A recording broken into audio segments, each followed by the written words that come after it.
seats, please. Well, most of you are seated. Good job. All right. Next up on this very important Pink Wednesday, we have the queen of hip hop, Nicki Minaj.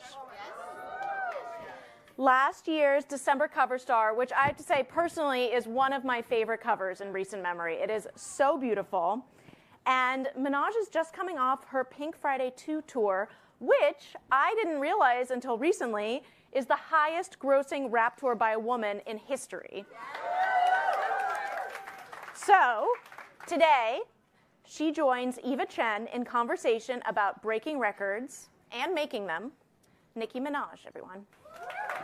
Thank you. Hi, guys. All right, I feel like the queen needs a proper processional, so can we give her another round of applause? Let's do this. Hi, guys. How are you? I'm going to hold this bag for you. Thank you. I might keep it. It's real cute. You need a hand? Yes. Okay, here we go. You're sitting here, unless you prefer to sit here. You prefer? Okay, you have a side? I wouldn't say that. All right. I like that. My nails are coming off. All right, well, I see a lot of cameras out. I approve of this as someone who works for Instagram. Get the content. Get that vertical content for stories, ma'am. I see you holding the phone sideways. I don't know what you're doing. So you guys, we are so blessed to have Miss Nicki Minaj here. I'm so blessed to be here. And by the way, thank you guys for being here, if any of you came for me specifically. And if you haven't, I want to just say thank you to Anna, Vogue, everyone, Sergio, and you guys. Let's have some fun. We're gonna have fun. So Chloe did a great introduction. She shared some of the most amazing stats, and I just want to read them out again because I want to take a moment to acknowledge how impressive they are truly. In 8 months, your world tour visited 16 countries, 26 states, sold out 50 shows. You had almost 800,000 fans, Barbs, and you are the highest-selling female rap tour of all time, period. Thank you, yes. And it was the #1 highest-selling female rap tour of all time, period, again. And the #4 highest-selling rap tour of all time, male or female. So I wanted to start by asking, in a year where, well, in a few weeks, hopefully, the future could be female, how does it feel to be the highest-selling female rap tour of all time? How does that feel to you? Well, I feel very grateful. I have a very close-knit relationship with my fans, and they went very hard for me. So I feel a lot of gratitude.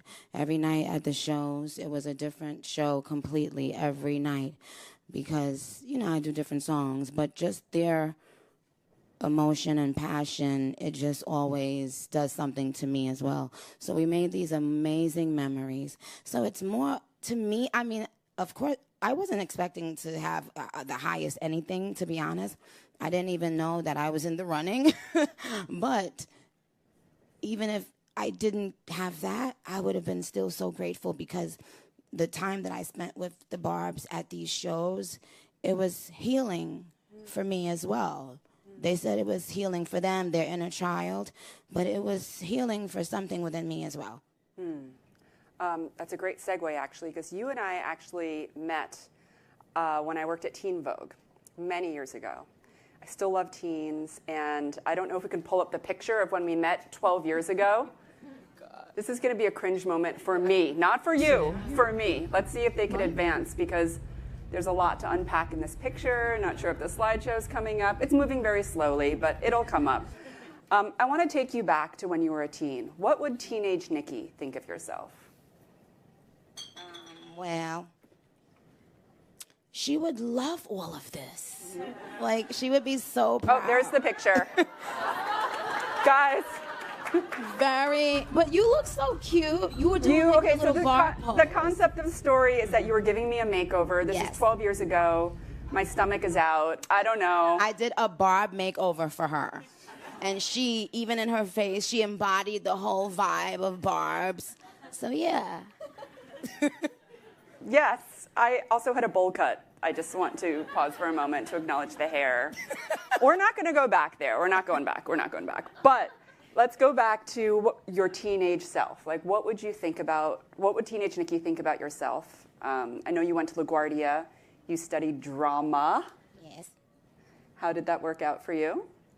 Well, I think I was very disappointed that I didn't become a big, huge, famous actress. And I wanted to become this big, famous actress within 2 years of graduating high school. So I told everybody in my school, by the time I'm 19, I'm going to be the new Hallie and Jada, because I was obsessed with both of them. Well, I was really obsessed with Jada. But it didn't happen. I realized that when you want to be an actor, you have to get up really early in the morning and go on these things called casting calls. And at that time, I went on a few. A lot of agents were actually interested in me, which was good. Mm-hmm. But I made a decision. I was like, you know what? I don't know if I want to do all of this yet. So I said, like how a lot of people say, I'm going to take a year to not go to college and just live life. I said that kind of like to myself. Like, instead of pursuing my acting, I'm going to go and get a job. Mm-hmm. I went and became a waitress. And all of the acting stuff kind of went out of the window. Because it takes a lot of commitment. That's why when I meet actresses and actors, I always pull them aside, like I did Margot Robbie when we were at the Barbie premiere. Mm-hmm. And I pulled her aside and I was like, I'm really proud of you, and I don't want you to think I'm just saying this like how everyone else says it. I was like, I know how much this takes to be an actress and to be doing these huge lead roles. But anyway, so after waitressing, I started focusing more on music, because with music, you can go to the studio late at night, you can work in the day, and you can do music at night. So it was easier for me to juggle both of those things, and I loved music. So I put acting on the back burner, focused on music, got fired from every job that I ever had. I was doing waitressing, and I was a customer service rep, and I was an office manager, and I would always get fired. What was the reason? What did they say in the exit interview? Don't hold back words. Okay. Well, one of the big ones was as a waitress. A lot of times people would come and they wouldn't like leave a big tip, and that's rude. But it's not even. It was so that day. I guess I was just a little bit frustrated because this lady came in with her boyfriend, I guess, and they were being like, I don't know, I guess annoying. So, but they needed my pen to sign the credit card slip. And I knew they weren't going to leave me a tip, so I didn't even care. But I went back to the table, and not only did they not leave me a tip, but they took my pen. So that set me off for some reason that day. It was just one of those days, and I knew I should not have done this. I still can't believe I did it. I really needed the job, but I ran outside into the parking lot, and they were just about to leave. As fate would have it, had I come out 5 seconds later, I would have still had my job. But I caught them right as they were about to turn out of the parking lot structure in the Bronx Red Lobster. Is it Co-op City? Mm-hmm. But anyway, so I banged on the window, "Give me my pen!" And I literally banged on their window hard enough to break it. So they were like, "What the heck?" And they got out of the car, both of them. And I went back in the restaurant, and they told on me, and I got fired. I have so many questions, guys. Was it a nice pen? It wasn't a nice pen. It was not an unusual pen in any way. It was just the principle. It was like, you didn't tip. I gave you amazing service. Sometimes people are rude because they know they don't have enough money to tip, but they want to go out to a restaurant anyway. And I guess, you have the right to not tip or not leave a big tip. But don't take my pen.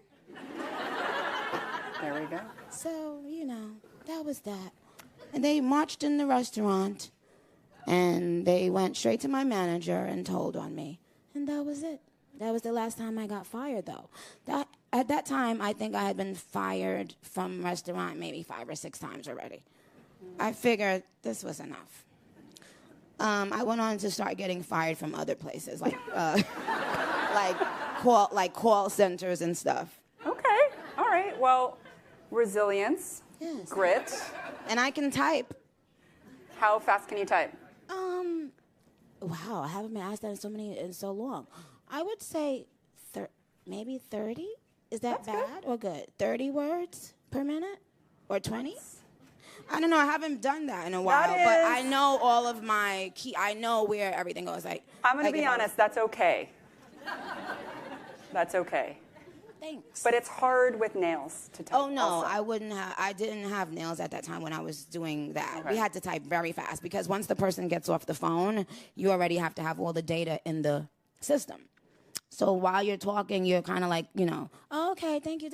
You have to type everything before they get off the phone, because if they hang up the phone and you didn't put the data in, someone calls right back in, and you have to take that call. Now, when that customer calls back, their information isn't updated, and they're going to start yelling and screaming. So, yeah. I was not expecting, by the way, this conversation to go this direction. It's a good direction. We talked about words per minute. We talked about Red Lobster. We talked about pen theft. I know what I'm sending you for Christmas, a box of pens. It's happening. So on Instagram, you have over 220 million followers, which is a lot of people, guys. As someone who works at Instagram, let me tell you, that's a lot. And 500,000 people on your broadcast channel alone. I think this is reflective of the passion that your fans have for you. Can you talk a little bit about fan culture? When did you first realize that your fan culture would be a true movement? That's a great question. I think before I signed and actually had a record deal, my fans were making a moment for themselves on Twitter. I had already given them a name. In fact, do you know that all these artists that give their fans names now? Mm-hmm. Like when I started calling my fans the Barbs, there were no rappers naming their fans. Mm. There were only 2 people at that time, and I don't know which came first. I know Justin Bieber and Lady Gaga. They had Beliebers and Monsters. Mm-hmm. That was it. That was it. Now every single human being that becomes an artist gives their fans a name. Even artists in other countries, I didn't even know that. Like some of the African artists that I love, when I would look into them, they would have names for their fan base. And I was like, whoa, yeah. So I didn't think it was something that would spread to the hip-hop community at all. Mm-hmm. But it doesn't matter, because the Barbs are still superior.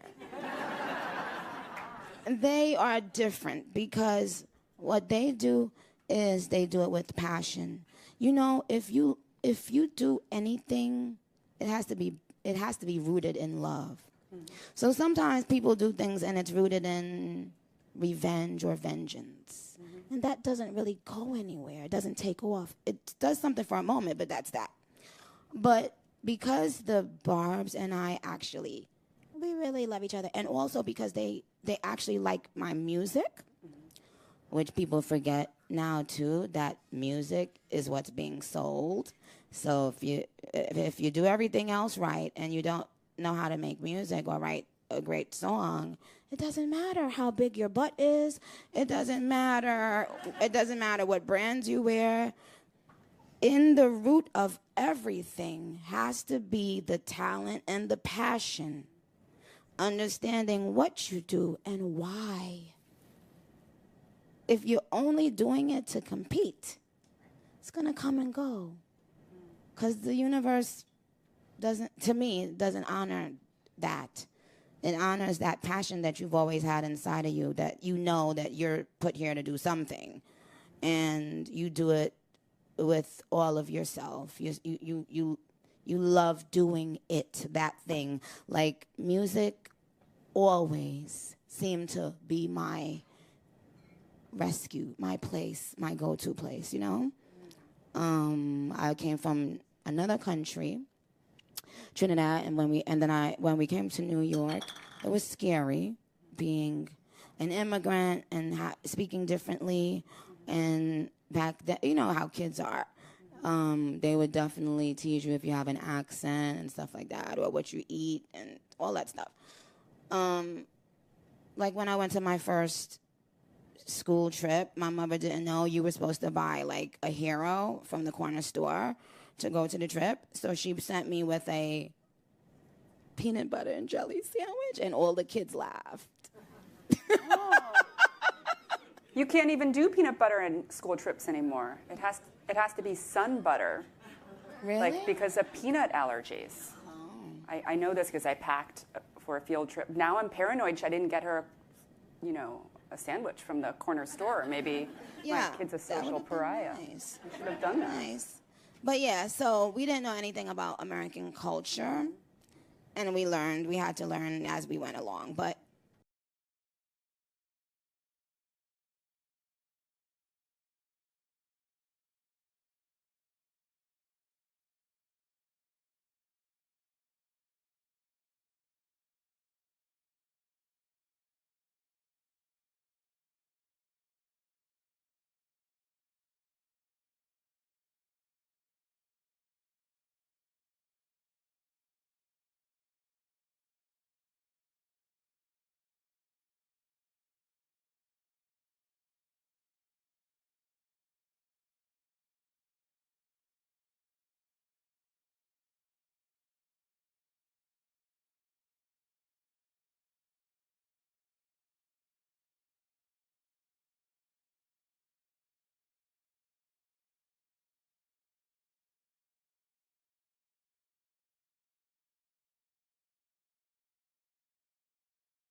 at that time, that was my first album, so I didn't even think anybody was gonna buy my first album. So it ended up, it broke huge records, and I was thinking, oh no one knows me. It's not gonna sell. No one's gonna hear it. But yeah. Well, in like about a decade later, you did end up on the cover of Vogue in a full circle moment. And first of all, I think on your speed dial, you should change Anna's name to Baby Girl. I'm just putting that out there. Okay. And secondly, I'd like to hear a little bit for this audience that's fashion obsessed. We've been seeing this amazing slideshow of images of your fashion evolution. That was a decade ago. How do you feel like your confidence in fashion and self-expression has evolved? Well, you know what? Someone told me years ago, a few different women in my life, at different times in my life, told me, when you get to a certain age, you're going to be so happy. The things that you used to worry about and think about and care about, you won't anymore. You'll have this confidence. And I said, no, you know, I was sweating the small stuff, so to speak, you know. And of course, they were all right. They were all right. What happens is you realize that who cares? Like, who cares about most of the things that we spend time worrying about or thinking about if someone said something about us or what comment someone left on the internet about us? You realize, wait a minute, I have all these blessings in my life, and I'm choosing to focus on people who don't like me, or like, you know, it just, anyway, so that confidence, when you turn a certain age, I feel like when you turn 30, 40, 50, you know, I think like milestone ages, right, especially for women, your confidence just grows and grows and grows. And also, this is true and every woman knows it, you also know what looks good on your body. You start knowing what looks like what hairstyle fits your face, what makeup fits your face. You just start understanding yourself better. And when you understand yourself better, you forgive yourself. You're able to love yourself. And you're able to love the imperfections that you never loved before. I couldn't look at old photos of myself before. And when I look at them now, I love them. I don't know what was going on in my brain at that time that made me feel that way. But, thank goodness it left. And I hope all girls everywhere, girls or boys everywhere, I hope that you know that one day you're going to look back at those pictures that you hate and you're going to realize, oh, my God, look how beautiful, look how pretty, look how cute I was. So do it now. Like, love yourself now. That's what I would say about that. Because that's how I really feel right now. I love that. You have a lyric about shooting with Carl Lagerfeld before his passing. I know that you were one of the last shoots that he did. Can you talk a little bit about that for the fashion fans in the audience? Sure. I don't know why meeting him, I was very nervous, of course. Well, you know why, of course. It was him. But he made me feel so welcome. He was very warm. Very funny. He's funny. He's obviously very smart. But one of the things I will never forget about him is how fast he knows if we have the picture or not. And I said, oh, my God, because I always feel like that. I always feel like you don't need to take 100 pictures. You don't need to take 300 pictures, right? But some photographers just like having it because they're like, you never know when the magic's going to happen. But with Carl, he knew, and he would take 5 pictures and he would say, and then, or he would take 10 pictures and say, we got it. And I was he would do a thumbs up? Yeah, he would say, we got it. But he wasn't very, loud. He was very suave. He had his shades on, his fly clothes. Oh. He looked very, very fly in person every time I ever saw him. But for that photo shoot, I just remember how he didn't need a lot of time to think about if we have something special or not. So for that photo shoot, there was one outfit that we didn't use. But he knew within 2 minutes. Nope, it's not going to work. Bye, take it off. I was like, okay. But I loved him. I loved him before I knew him. I loved his work before I knew him. Never thought I would have the opportunity to be photographed by him, to be honest. Never, ever in a billion years saw that coming, but another blessing. Well, your career has been, and your life has been a series through incredibly hard work of these milestone, never thought I would ever fill in the blank moments.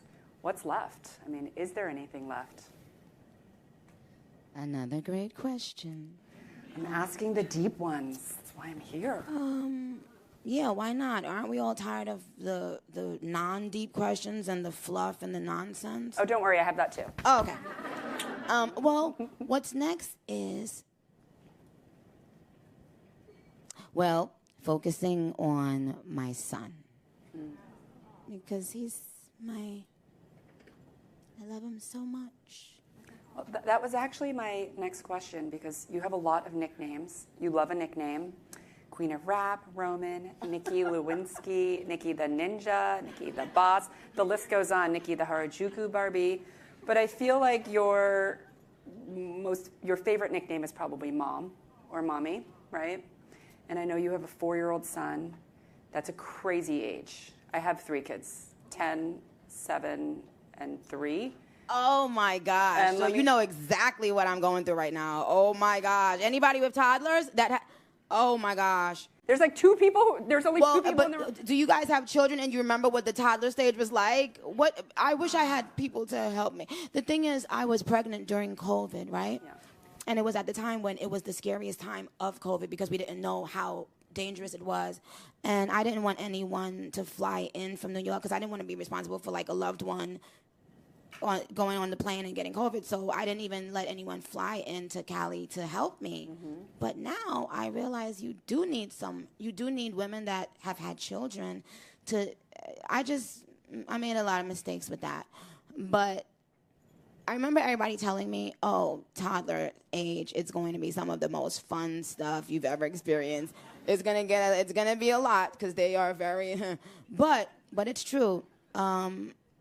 Every single day. And this did not happen before my son was born. The first thing when I wake up and I look at and I see him, I'm in a good mood. That's the only thing that when I experience in the morning, because you know how when you get up in the morning, you think about all the things you have to do, and you think about all the things you didn't do, and then you think about, oh my God, this is gonna, like, you just worry, in the morning, instead of saying, I'm going to be amazing today, everything's gonna go in my favor today, things are gonna work out today. Most of the times we wake up, before we even get out of bed, we're just worrying. And once I had my son, that changed for me, because he would either run in my room or I would go in his room, and when I see him, he's just so sweet. So I have no choice but to light up when I see him. And I think I needed to learn that. I think I needed to learn to be just grateful, just to wake up, just for the day, just for nothing else but the people that you have around you in your home, or the people who you can count on, people who love you, just for nothing else. As opposed to waking up thinking, I didn't get this yet, and I didn't get this yet, and I want this amount of money this year, and I don't. That's what I was doing every other time. But since my son got here, it's different. And then once I stopped all of that worrying, I was able to finally write this last album and complete it to my standards, and felt like it was great enough for my fans. So I guess what I'm saying is, whatever you do in life, the moment you let go, it's the moment everything comes to you, right? Like, I don't know if anyone understands. Like, the moment you have nothing to prove, or you're not chasing anyone or anything, or you're not, like, in need, everything comes. You just attract things. And I always tell people, being broke is a state of mind. I'm sure every single person in here knows someone who may have had the same amount of money as you growing at a certain age, but something about them, they always presented themselves or made people looked at them as if they had more, because they knew they would get it eventually. So they kind of walked around with this thing about them. And yeah. This was extremely philosophical, guys. I am like soaking this up. I feel like you could write, truly, you had people transfixed, and that was very profound. Truly, and I feel embarrassed to ask my fluffy questions now. No, about like how motherhood has changed your style, because I am curious, because I saw on Instagram you had a picture where you're wearing all white and your son is wearing all white, and as a mother of a toddler, how are you wearing all white with a toddler? I had just come home from a show. And he does this thing where he wants to make sure, while we were on tour, he didn't want to like ever have his sneakers off, or he would be completely dressed thinking like, okay, just in case they're getting in the bus or the plane or whatever, I want to be there. Because he thinks like he's a rock star, like he's living that life and going out, going on the bus all the time. But he was dressed when I came back from my show. It was like 2:00 in the morning. Aww. And he wants to always be dressed. I've never seen any kid do that. He wakes up in the morning before he eats breakfast. He puts on clothes. Whoa. And a hat. A hat? Tell me about the hat. Baseball cap, fedora? Yeah. A newsboy? Like a fitted cap. He wears he puts those on every morning. He wakes up and he goes straight to his clothes. He wants to be dressed. We don't know where he's going. When he was 1, we saw him going like this, like looking at us from the corner of his eye and acting as if he was about to go through the laundry room and like escape from our house. He was 1 and some change. I never knew a child could be like slick. I'm not surprised, though. You're a child. Come on. I love that. So I believe we have time for 2. Oh, but I'm questions. sorry, Mama. Oh, My go. fashion did change. My fashion choices, not necessarily with my son, but the lyrics I write started to weigh heavier on my mind once I had a child. And even while I was pregnant, I couldn't write certain things. I just felt like ill. But I don't think it's necessarily that I have a child that changed my style. I think it's just growing up, evolving, and like I said, loving yourself more so you can be a little bit understated. I think when I was doing all of the bigger stuff, it was to cover up something else, you know? But I'm still sporty sometimes and sexy sometimes. I love wearing comfortable stuff, to be honest. The heels today don't seem comfortable. They're low, though. They're like 4 inches. They're a lot with the heavy coat. I was about to say. It was this a lot. Is a thick. Is it Schiaparelli? Is it like it's very thick and heavy? I like.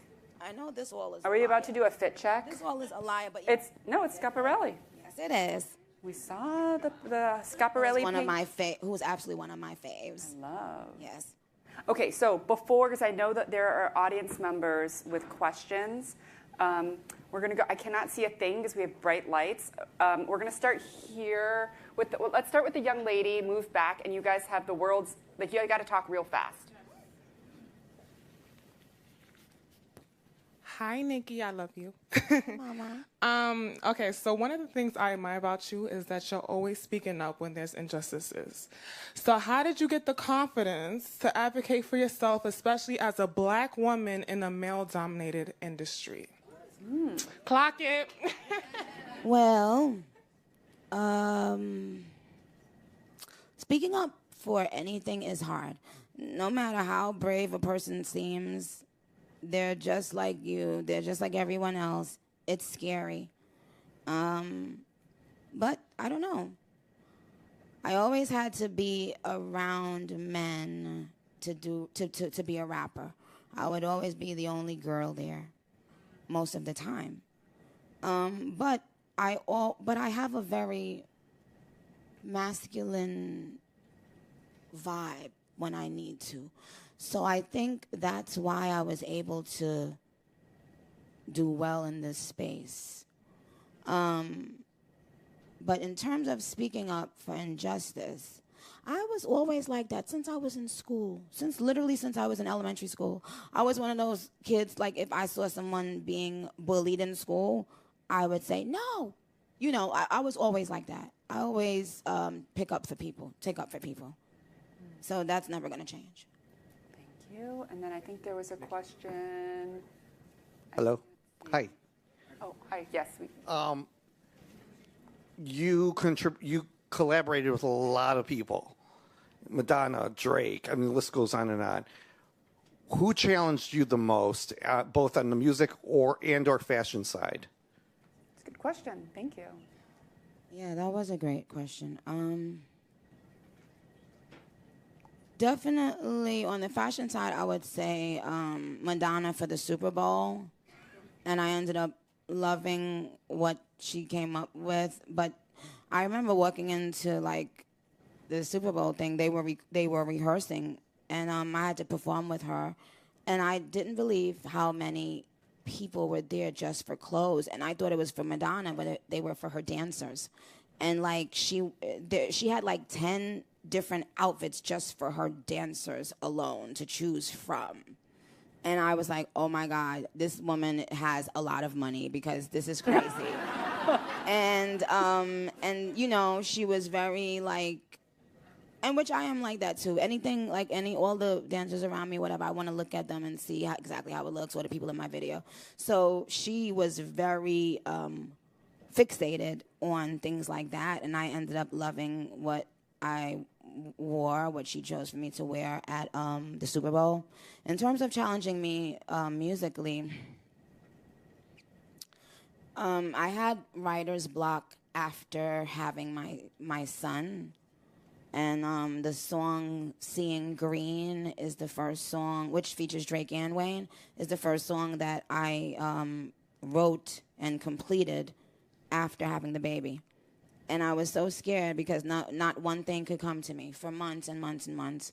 And then Drake sent me this song, and I'm like, uh-oh, now what am I going to do? Am I going to be a baby, or am I going to rise to the challenge?